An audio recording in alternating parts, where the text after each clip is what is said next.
Good morning, everyone. Pleasure to be here and have a chance to tell you all about what we're doing at Terragen. We're pretty excited, but it's kind of our job. So what's really driving Terragen? Why are we actually really in this opportunity that we have at the moment? And look, it's really driven to a very large extent by consumer demand. And what are we seeing? We see an awful lot of kind of press out there about what's going on in farming. Right? Farming's got an impact on the soil, on health, on food, everything that's driving all this. And the other thing that we also see is this whole trend, this push towards getting rid of antibiotics, especially prophylactic antibiotics in animal production. Right. Now, that's led to a number of conditions out in the world where there are regulatory tailwinds. And this is driving a lot of opportunities for us in improving the environment and improving agriculture, both in crop production as well as in animal production. For example, there's an awful lot of work going on in New Zealand right now at this very moment in nitrogen runoff off of especially dairy farms in New Zealand. All right, so we're really driving very hard forward in New Zealand with this whole opportunity of reducing the impact of nitrogen on waterways. And that actually also really deals with using biological components to go ahead and drive towards this change from chemical solutions that have been a real mainstay in agriculture over the last 50 or so years towards biological solutions. What are we all about? We're all about actually using microorganisms, a number of different microbes that are naturally occurring, that we have actually profiled genetically to understand specific functions of these microbes. And then we actually drive all of that forward into combination products in soil health, plant health, and animal health and nutrition. All right. So what we have is a suite of patented, naturally occurring microbial products that increase yield and growth in a broad range of different applications. That's in crop production, that's in soil health, that's in animal health, as well as in animal nutrition. So we're really all about driving that reduction in the use of chemicals in plant productivity and agricultural operations to reduce fertilizer input and pesticides. In animal health and animal production, it's all around actually reducing the reliance on antibiotics. All right, so over the last 5 or 6 years, what we've been doing is actually working directly with about 75 to 100 farms in Australia as well as in New Zealand to help them understand and to help ourselves understand how our product actually works very effectively.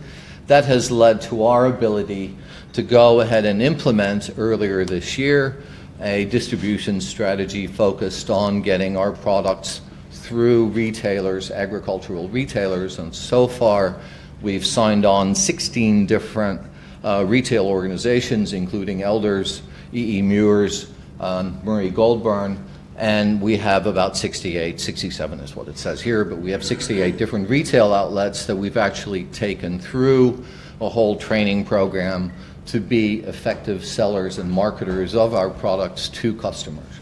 So that is now building a real strong foundation for us being able to accelerate the development of the market for our products in Australia as well as in New Zealand. We also have, in the last couple of years, we spent a lot of effort in building a foundation for our animal health and nutrition products, and we've expanded our capacity rather significantly. We currently operate at about 5% of our total production capacity, and we've also put together we've built up our own manufacturing facility, integrated manufacturing and R&D facility in Queensland. We have an IPO at the moment. We raised $20 million, which is going to be real instrumental in being able to drive our marketing and sales program and the commercialization of our product range in not only Australia and New Zealand, but also in the United States and later on in Europe. Everything is on track to go ahead and be listed on the ASX on the 11th of December. So let's talk about our different products. First product that we have is Gradeland. Gradeland is all about, it's essentially a probiotic for the soil. It improves soil health.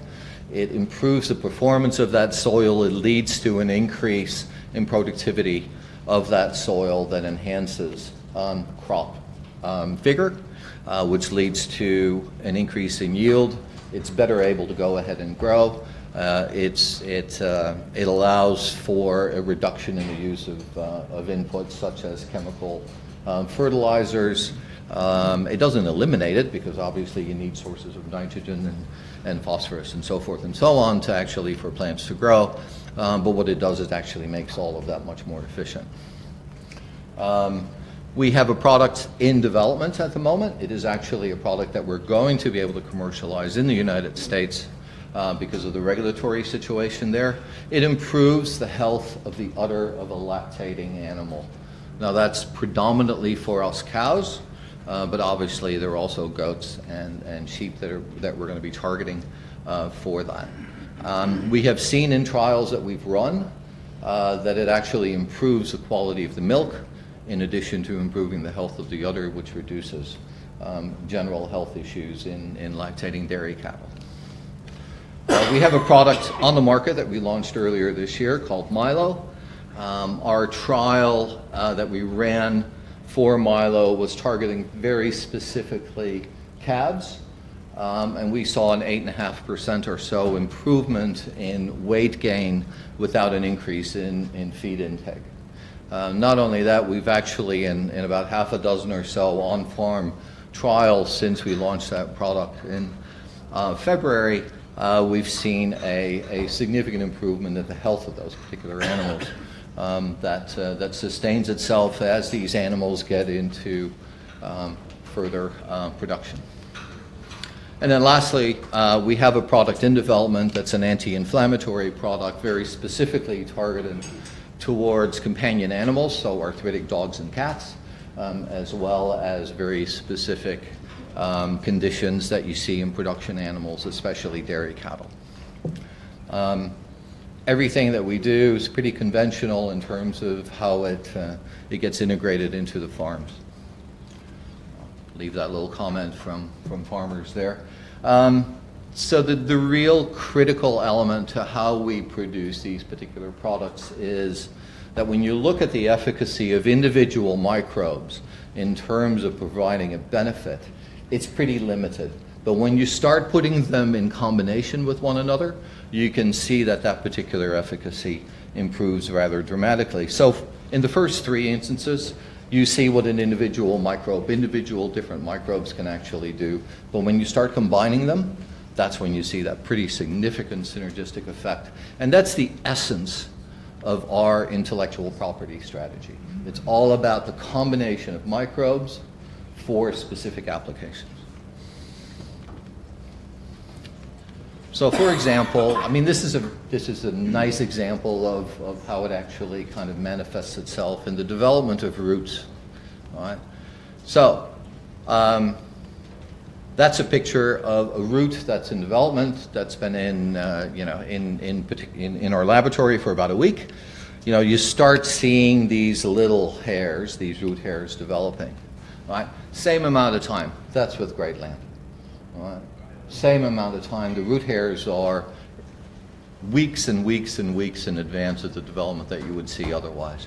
And that's what happens when you see that particular treatment at a slightly higher dose, right? Now, our strategy is based completely and entirely on the generation of data through independent or research organizations. That provides us with the ammunition to go in and actually effectively market those particular applications. We've got large-scale production capacity. As I said, last year we ran about 4 or 5% of what our current capacity is. We now have access to distribution channels, so that really gives us a very strong foundation for some pretty significant sales volume growth, and a number of other opportunities moving forward. I'm not going to spend a lot of time talking about this. This is all about, how are we different from other organizations in the world that actually go ahead and start providing some biological agents for these particular agricultural applications. This is not animal health. This is actually focused predominantly on soil health. The real issue is that what makes Great Land very, very unique is that it rebalances the soil microbiome, in addition to us having very specifically targeted selection of microbes in our formulation, that we design that combination on purpose, and that we have a lot of independent trial data. This is what really sets us apart from anybody else that's in this particular area. So our primary focus for the animal health business is, and I'm going to give a U.S. cattle example here, and that's actually all cattle, so beef cattle as well as dairy cattle. 25.5 million cattle in Australia. What's a little bit different about Australia than the rest of the world is the dependence on pasture-fed dairy production as well as beef production. The U.S. slightly bigger with 93.7 million cattle. So in January, we're going to start rolling out in California as well as in Colorado, very specifically with dairy and a little bit in beef production. All right, our real growth plan is all about actually increasing our distribution access in Australia and New Zealand, rolling out our Terragen products and Milo and Great Land, but also in the U.S. and California. Launching Milo and Lactalis in the U.S. starting in January, and then starting to work in the development of the marketplace for our products, and especially animal health and nutrition products in Europe. So just to give you an idea what some of the market opportunities are, the U.S. biostimulants market, so that's again that Great Land particular product, about $270 million today, or moving towards that in 2025. Obviously, livestock's pretty big, and milk production is obviously a key market that we're pursuing at the moment. Our board, this is the board moving forward. John Riles as well as Ingrid Van Dyken are going to be joining us upon the IPO. And Paul Schober is going to take over from Sam Braun as chairman. That'll be our board as of the 11th of December. Currently, Paul, Sam, and Greg are on the board at this moment. Do any reside in Australia? I'm sorry? Do any reside in Australia? All of them do. John Riles resides in the U.S., but all the other ones are here in Australia, including me, despite the fact that I don't sound like I do. But I've been here for more than 15 years, so I apologize for not having adopted the appropriate accent. But, I think if I tried, I would actually insult everyone, so I try not to. So in summary, right, it's a collection of microbes, naturally occurring microbes that we actually expand regularly. We find new microbes all the time. We investigate them. We will always pursue the optimization of our microbes for the applications that we target. Our focus is on soil health, animal health, and plant health. And that's what's currently our 4 products, 2 of which are commercial as of this day. Moving into next year, we'll have 3 of those commercial. And that's it. Any questions? Comments? Thank you.